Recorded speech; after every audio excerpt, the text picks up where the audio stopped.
కనుమ. కనుమ సంక్రాంతి. కనుమ సంక్రాంతి ఏంటంటే ముఖ్యంగా నందీశ్వర జయంతి. శివాంశ సంభూతుడైన నందీశ్వరుడు సురభి అంటే కపిల ధేనువు. మనకి కోజారి పూర్ణిమ అంటే తులా సంక్రమణ నుంచి కూడా ఈ పండగ స్టార్ట్ అయినట్టే లెక్క. నెల పట్టుట అంటాము మనము. అప్పటి నుంచి కూడా చక్కగా ఆవు పేడతోని వాకిళ్ళు చల్లుకొని ఈ పాడి పంటలో వెన్నను చిలుకొని నెయ్యి తయారు చేసుకొని సూర్యభగవానుడికి దీపాలు వెలిగించి ఆవు నెయ్యితోని కార్తీక మాసం తర్వాత సుబ్రహ్మణ్య షష్ఠి, దత్త జయంతి ఇలా చెప్పారు కదా. మాసానికి ఒక పండగ. అన్ని దేవతలను అర్చించుకొని త్రిమూర్తి స్వరూపమైన దత్తాత్రేయుడిని కూడా అర్చించుకొని సూర్యభగవానికి స్వాగతం పలుకుతుంటాం కదా. అలాగా అప్పటి నుంచి కూడా ఈ ఆవు పేడతోని మనకు నెలపట్టినప్పటి నుంచి ఈ బియ్యం పిండితోనే రంగవల్లులు ఎందుకు వేయాలి పచ్చని వాకిళ్ళలు అంటే చలికి వెచ్చగా గూట్లో పడుకుంటాయి. రాత్రికాలం ఎక్కువ కాబట్టి సూర్యోదయము చాలా ఆలస్యంగా అవుతుంది 6:30 తర్వాత. మామూలుగా వేసవికాలం 5:30కే సూర్యోదయము, 6 గంటలకే సూర్యరశ్మి వచ్చేసి బళ్ళు నా తెల్లారి. వేసవికాలంలో 6:30, 7ంటికే సూర్యభగవానుడు చాలా తీక్షణంగా ఉన్నట్టు అనిపిస్తుంది. 8 గంటలే వేసవి తాపానికే తాళలేనటువంటి ఈ కలికాలపు అల్పజీవులం అయిపోతున్నాము. అందుకని ఇప్పుడు ఈ వెచ్చటి కాలంలో పక్షులన్నీ కూడా గుళ్ళల్లో రెక్కలు ముడుచుకొని పడుకుంటాయి. వాటికి ఆహారాన్వేషణకై సమయము చాలా తక్కువగా ఉంటుంది. ఎందుకంటే లేటుగా తెల్లవారుతున్నది, తొందరలోనే పొద్దుపోతున్నది. వాటికి సరిపోయేంత సమయం సరిపోదు. అందుకని వాకిళ్లలో ఉన్నటువంటి వడ్ల గింజలు కానీ బియ్యం పిండిని కానీ అవి ఆహారంగా సేకరిస్తాయని వెనుకటి నుంచి మన సాంప్రదాయ ప్రకారము చక్కగా ఇసుక దుమ్ము ఏమీ రాకుండా ఆవు పేడతోని కళ్ళాపి చల్లి వరి ముగ్గుతో పిండిలు వేసి ఇప్పటి కాలంలాగా కెమికల్ కలిసిన రంగులతో వేయడం కాదు, చక్కటి వరిపిండితోని మట్టి కలవకుండా పశుపక్షాలు కూడా నీట్గా నివేదన చేసినట్టుగా ఆ పిండిని బుక్కిపోతాయి. ఆనాటి కాలంలో ఋషుల ఆశ్రమాలలో అట్లా జరిగింది. అయితే ఇంకా ఏంటంటే తమ గుమ్మాలకు తొలి కంకిని తెచ్చి తోరణంగా కట్టుకునేవాళ్ళు. చిన్న చిన్న పిచ్చుకలు, ఊర పిచ్చుకలు ఇళ్లలో గూళ్ళు పెట్టుకునేవి. ఇంట్లో ఒంటరిగా పెద్దవాళ్ళు ఉన్న ఇంట్లో ఆడవాళ్ళు ఒంటరిగా పనిచేసుకున్న వాటి కిలకిలా రవాలు ఎంతో హృదయంగా ఆహ్లాదకరంగా ఉండేవి. ఇప్పుడు చూసడం వల్ల స్లాబ్ ఇళ్ళు, దూలాలు లేకపోవడం, అవి గూళ్ళు కట్టుకోవడానికి స్థలం లేకపోవడము, ఇళ్లల్లో ఎక్కడా కూడా పెరళ్ళు, చెట్లు, చేమలు లేకపోవడము, చిన్న మామిడి కొమ్మ కావాలన్న శుభసూచకంగా అప్పుడు ఇళ్లలోనే వెళ్ళేవి. బ్రాహ్మణ ఇళ్ళల్లో అయితే పెరట్లో అరిటాకులు ఉండేవి, వాళ్ళు విస్తర్లోనే భోంచేస్తారు. మర్రి ఆకులు దూరంగా గ్రామ చివరిలో మర్రి ఆకులు తెప్పించుకొని ఏ రోజు విస్తరి ఆ రోజు చక్కగా విస్తలు మేదరి పుడకలతో కుట్టుకొని విస్తల్లో భోంచేసేవాళ్ళు. అరిటాకిలో భోంచేయడం వల్ల ఎంతో ఆరోగ్యప్రదం. దాని ఇంట్లో ఉన్నటువంటి పత్రహరితము అనేకమైన రోగాలను నశింపజేసే ఔషధ మూలిక అరిటాకు. అరటి దోనెలోని నీరు తాగడము, అరటి కమ్మల్లోని నీరు తాగడము, జలుబులు ఇవన్నీ, కీళ్లలో నొప్పులు కరిగించే శక్తి ఉండము, ఇవన్నీ కూడా ప్రతి చెట్టు తులసికి పూజ చేయడము, తులసి ఆకులు సేవించడము. ఈ చలికాలంలో ఉట్టిగానే జలుబులు, దగ్గులు, శీతల కోతలకు ఇలా జరుగుతూ ఉంటాయి. చిన్నపిల్లలకి మళ్ళీ రేగు పండ్లు తినడము, జామ పండ్లు తినడము, మంచు కురిసినటువంటి శాఖలు అనగా కూరగాయలు, ఈ పళ్ళు ఫలాలు సేకరించడము చాలా పుష్టిగా ఉంటాయి. ఏవో నీళ్లతోని కృత్రిమంగా రసాయనాలతోనే పండిన పంటల కంటే కూడా మామూలుగా వండినా కూడా ప్రకృతి సిద్ధమైన మంచుతో పెరిగినటువంటి ఫలవృక్షాదులు, పత్రాలు, పుష్పాలు అన్నీ కూడా ఆరోగ్య ప్రదాతలై ఉంటాయి. అసలు సూర్యభగవానుడే ఆరోగ్య ప్రదాత.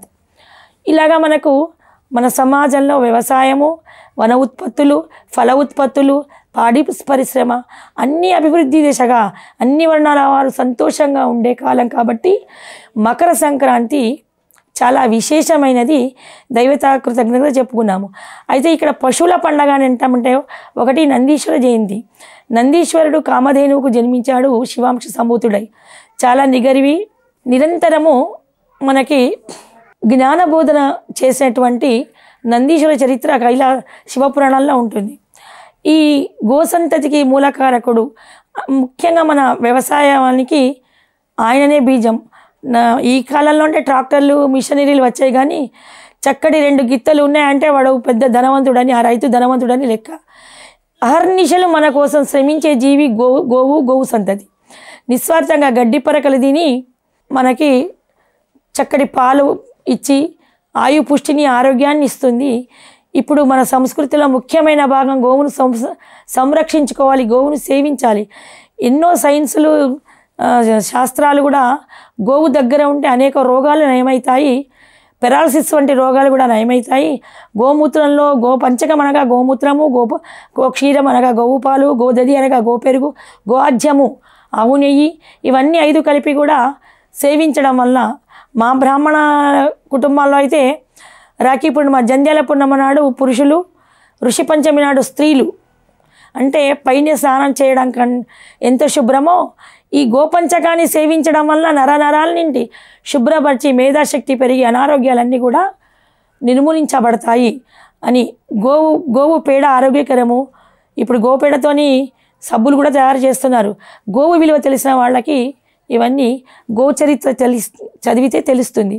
అలాగే ఈ గోసంతతి ఆవులు పెరిగి పాడి పరిశ్రమ అభివృద్ధి చేయడము, ఆ పురుష సంతతి గోవుది ఎడ్లుగా గిత్తలుగా మారి కఠినమైన నేలలు దున్ని వ్యవసాయ ఉత్పత్తులకి తోడ్పడము, పండిన ధాన్యాన్ని ఇంటికి చేర్చడము, పెద్ద పెద్ద చెట్లు వాటికి చంపిన చొప్ప వరిగడ్డి ఇవన్నీ కూడా ఇంటికి తీసుకురావడము, ఇవన్నిటికీ కృతజ్ఞతాభావకంగా మనను ఈ భోగి నాడు, సంక్రాంతి నాడు, కనుమ నాడు గోసంతతిని పూజించి అర్చించాలి. అందుకే మనకి ఇప్పుడు గంగిరెద్దుల వారు సంక్రాంతి ముందు వస్తారు. ఎందుకంటే అందరి ఇళ్లలో ఆవులు ఎడ్లు ఉండకపోవచ్చు. గంగిరెద్దు వాడు ఆ నందీశ్వరుని స్వరూపంగా భావించి, ఇది ఒక పురాణ గాథ కూడా ఉంది. విష్ణుమూర్తి నందీశ్వరుడుగా, బ్రహ్మదేవుడు గోవుగా మనకు శ్రీనివాసుని వెంకటేశ్వర స్వామి చరిత్రలో చెప్పబడుతుంది. అలాగా కూడా పూజనీయమైనటువంటి గోసంతతిని మహాలక్ష్మి గోవు యొక్క తోకలో ఉంటుందంట. అందుకని తోక భాగాన్ని సృజించి పసుపు కుంకుమ పెట్టి గోకాళ్ళకి దండం పెట్టడము, గో చుట్టూ 3 ప్రదక్షిణాలు చేయడము, గోపూజ చేయడం వలన గోవుకు కాదు లాభం మనకే. గోవుకు చుట్టూ పూజ చేయడం వలన గోవు నుంచి వచ్చేటువంటి వైబ్రేషన్స్ వలన మన శారీరకమైనటువంటి దోషాలు పోతాయి. అలాగే పిల్లలు చెడు నక్షత్రాల్లో, ముఖ్యంగా మూలా నక్షత్రంలో పుట్టిన పిల్లలను గోవు కింది నుంచి తీసుకోవడం వలన గోవు క్షీర అంటే పొట్ట భాగాన్ని తీసుకోవడం వలన ఆ శిశువుకు లేత దేహం నుండి అనేకమైనటువంటి అనారోగ్య కారకాలు ఏమైనా ఉంటే నశించిపోయి గోవు నుంచి వచ్చేటువంటి ఆరోగ్య కిరణాలు ఆ శిశువు లేత హృదయానికి, లేత దేహానికి అందుతాయని, గ్రహపీడలు పోతాయని మాకు శాస్త్రం చెబుతోంది. ఇలాగా గోవులను కృతజ్ఞతాభావకంగా 3 రోజులు పూజించి ఈ 3 రోజులు విశ్రాంతి ఇవ్వాలి. అందుకే గంగిరెద్ది వాళ్ళు ఇంటింటికి సన్నాయి ఊదుకుంటూ వస్తారు. వాళ్ళకి సగౌరవంగా లేదు అని చెప్పకుండా మన ఇంట్లో ఉన్న కొత్త ధాన్యాన్ని కొంత, చేసుకున్న పిండి వంటలు కొంత, పట్టు వస్త్రాలు ఏదైనా వస్త్రదానాన్ని ఇచ్చి గంగిరెద్దుకు రేగు పండ్లు, చిక్కుడుకాయ, అంటే ఈ ఋతువులో, ఈ హేమంత ఋతువులో పండేటువంటివి సూర్యభగవానుడికి ఇష్టమైనటువంటిది చిక్కుడుకాయ ఒకటి, అది కూడా ఎముకల పుష్టికి మూల కారణము. రేగు పండ్లు, పిండి వంటలు ఇవన్నీ కూడా గంగిరెద్దు వాళ్ళకి ఇస్తాము. అలాగే సూర్యభగవాను గురించి హరినామ సంకీర్తనలు చేస్తూ కూడా హరిదాసులు వస్తుంటారు. ఆ హరిదాసులకు కూడా ఇక్కడ మనం అన్ని వర్ణాల వారికి సముచితంగా సగౌరవంగా తీసుకుంటాం కాబట్టి హరిదాసులు ఎప్పుడో ఒకసారి, సంవత్సరానికి ఒకసారి వస్తారు కాబట్టి కొంత ధనాన్ని, కొన్ని వస్త్రాలను, కొంత ధాన్యాన్ని దానంగా ఇచ్చి ఆయన ఆ మంజిరాలు గజ్జలు కట్టుకొని మన ముంగిట ముగ్గుట్లో ఆడి వెళుతాడు. అది ఒక శుభసూచకంగా భావిస్తాము. అలాగే సన్నాయి మేళ వాళ్ళు ఈ సంక్రాంతి రోజు వచ్చి వాళ్ళ వాయిద్య నైపుణ్యతను చూపిస్తారు. సన్నాయిని, మృదంగాన్ని వాయించి ఒక 5 నిమిషాలు వాయించాక వాళ్ళకి కొంత ధనాన్ని, అంటే డబ్బు రూపంగా కొంత ధాన్యాన్ని, మన పంటకు వచ్చిన ధాన్యాన్ని ఇవ్వడము, చేసుకున్న ఇష్టం ఉంటే పిండి వంటలు, ఇదే స్వీట్ ఏదైనా ఇవ్వాలి. మన ఇంటికి ఒక అతిథి వచ్చినప్పుడు ఒక తీపి పదార్థంతో పండగ శుభాకాంక్షలు చెప్పాలి అన్నప్పుడు, ఇప్పుడంటే కొత్తగా స్వీట్ హౌజులు ఉన్నాయి కానీ ఆ కాలంలో అరిసెలు, నువ్వుల ఉండలు ఇచ్చుకునేవాళ్ళం. ఇలాగా మన సంస్కృతిలో ప్రతి వ్యక్తిని సముచితంగా గౌరవించడము, సంస్కారోపేతంగా నమస్కరించడము, మనం ఉన్నదాన్ని ఇవ్వడము. ఇంకా ఏంటంటే బ్రాహ్మణ వనితలలో మాకు ముఖ్యంగా ఈ కనుమ నాడు మకర సంక్రాంతిని గౌరమ్మను పెట్టుకొని కనుమ నాడు ఉదయానికి పూర్వమే లేచి ఒక గంట ముందుగా 2 గంటల ముందుగా లేచి కళ్ళాపి జల్లి పచ్చగా రథం ముగ్గురు సూర్యరథాన్ని వేస్తాము. రథం ముగ్గుని వేసి ఇక్కడ ఏంటంటే ఒకరికి ఒకరము తోడు అన్నట్టుగా ఆ రథము యొక్క ముగ్గు తాడును ఇంకొక ఇంటి గుమ్మాని ముగ్గుకు కలపడం, వాళ్ళు ఇంకొక గుమ్మాడికి కలపడం. అంటే ఈ ముగ్గు ద్వారా సమాజంకి ఒక సూచన ఇవ్వడం, మీ పక్కకు మేము ఉన్నాము, పర్వాలేదు, మీరు ముందుకు సాగండి. అలాగా వాళ్ళు ఇంకొక వాకిలికి, వాళ్ళు ఇంకొక వాకిలికి, ఇలాగ గొలుసు ముగ్గులాగా ప్రతి వాళ్ళు ఎవరైతే ఈ ముగ్గుని కలపలేదో వాళ్ళు సమాజంలో వైరులు, వాళ్ళు ఎవరితో ఉపంపత్రి గొడవలు పడేవాళ్ళు అని అర్థం అన్నట్టు. సామాజికంగా మౌనంగా చెప్పే ఈ క్రియ సూర్యరథాన్ని వేసి చక్కగా గొబ్బెమ్మలు కూడా ఆ రోజు కూడా పెట్టి దాంట్లో వడ్లు, కొత్త ధాన్యము వడ్లు, మధ్యలో గొబ్బెమ్మ చుట్టూ వడ్లు పెట్టి రేగుపళ్ళు బంతిపూలు చుట్టారుగా పెట్టి మన దగ్గర గొబ్బెమ్మలు ఆడడం లేదు, మనకు బతుకమ్మలు ఆడేవాళ్ళము.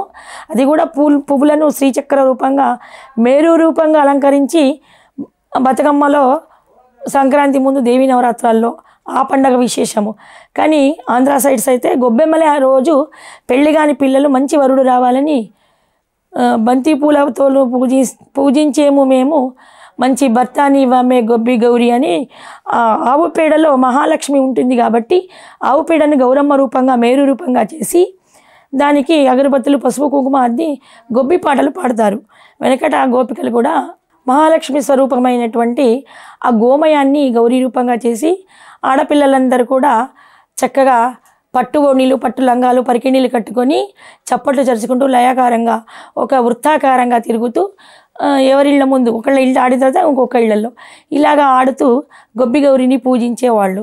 ఇదంతా చేయడం వలన ఏ వ్రతానికైనా కూడా ఇక్కడేంటి సంపద సౌభాగ్యము, ఒకరికి నమస్కరించి గౌరవించడము, ఒక దానం చేయడము మనకి ఇవన్నీ కూడా నేర్పిస్తుంది మన భారతీయ సంస్కృతి.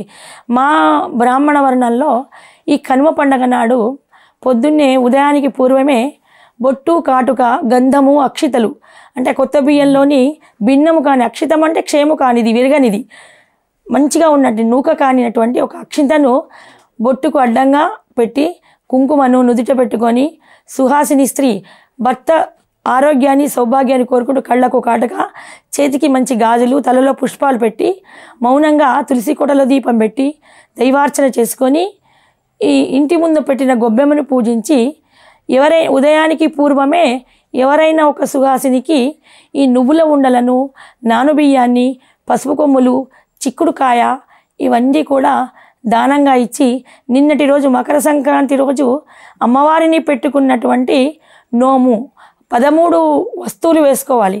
ఈ 13 వస్తువుల సంఖ్య ఎందుకు అని అడిగితే 6 వస్తువులు తన తల్లిగారి వంశాభివృద్ధికి, అంటే తను వచ్చిన తర్వాతకు అక్కడ 2 ఆడపిల్లలైతే తల్లిదండ్రులు వృద్ధులయ్యాక జన్మరాహిత్యాన్ని పొందినప్పుడు అక్కడ మళ్ళీ తల్లిగారిల్లు అంటూ ఉండదు. తన తల్లిగారిల్లు కూడా నిత్యము కళ్ళాపి ముగ్గులు, పూజలు, అర్చనలతో అభివృద్ధి చెందాలని, తల్లిగారి వంశం అభివృద్ధి చెందాలని 6 ముత్తైదులకు వాయనం ఇస్తుంది. అలాగే తన పుట్టింటి వారు తనకు పుత్ర సంతతే కాక తన మరుదులకు, తన కొడుకులకి, మనవలు మనమరాళ్ళను చూడాలి అని ఒక 6 వాయనాలు అత్తగారి తరఫున ఇచ్చుకొని తను సౌభాగ్యంగా తన వంశాభివృద్ధి కొరకు ఒక వస్తువును గౌరమ్మను నిలుపుకున్నటువంటి ఇప్పుడంటే స్టీల్ వచ్చాయి కానీ అప్పుడు రాగి పాత్రలు, రాగి ప్లేట్లు, రాగి పంచపాత్రలు ఇలా 13 వస్తువులు వేసుకొని ఈ వ్రతం చేసుకునేవారు. నూతనంగా వివాహమైన నవవధువులు 5 సంవత్సరాలు కుమ్మరి కుండలతో వ్రతం చేసుకునే ఆనవాయితీ మా తెలంగాణ జిల్లాలో ఉంది, ఈ బ్రాహ్మణ సమాజంలో ఉంది. ఆ తర్వాత ఆ కుండలు ఏంటంటే వ్యవసాయ ఉత్పత్తులకు కానీ పెరుగు పాలు తోడు పెట్టుటకు కానీ ఉపయోగకరంగా ఉంటాయని 5 ఇళ్లకు మౌనంగా ఇచ్చి వచ్చేవాళ్ళు. దాంట్లో బియ్యము, బంతిపూలు, రేగుపళ్ళు వేసి వాయనంగా ఇస్తారు. దాని మీద కంచుడు పెట్టి దాంట్లో దీపం వెలిగిస్తారు. అలాగే మాణిక్యాలు దేవుడు ముందర వెలిగించే రాగి ఇత్తడి మాణిక్యాలు ఒక సంవత్సరం, మొదటి సంవత్సరం 5 జతలుగా, 2వ సంవత్సరం 10 జతలుగా, 3వ సంవత్సరం 15 జతలు, 4వ సంవత్సరం 20 జతలు, 5వ సంవత్సరం 25 జతలు. ఎందుకంటే ఆమె పెరుగుతున్న కొద్దీ ఆ వంశం కూడా, బంధువులు కూడా పెరుగుతూ పోతూ ఉంటారు అన్నట్టు.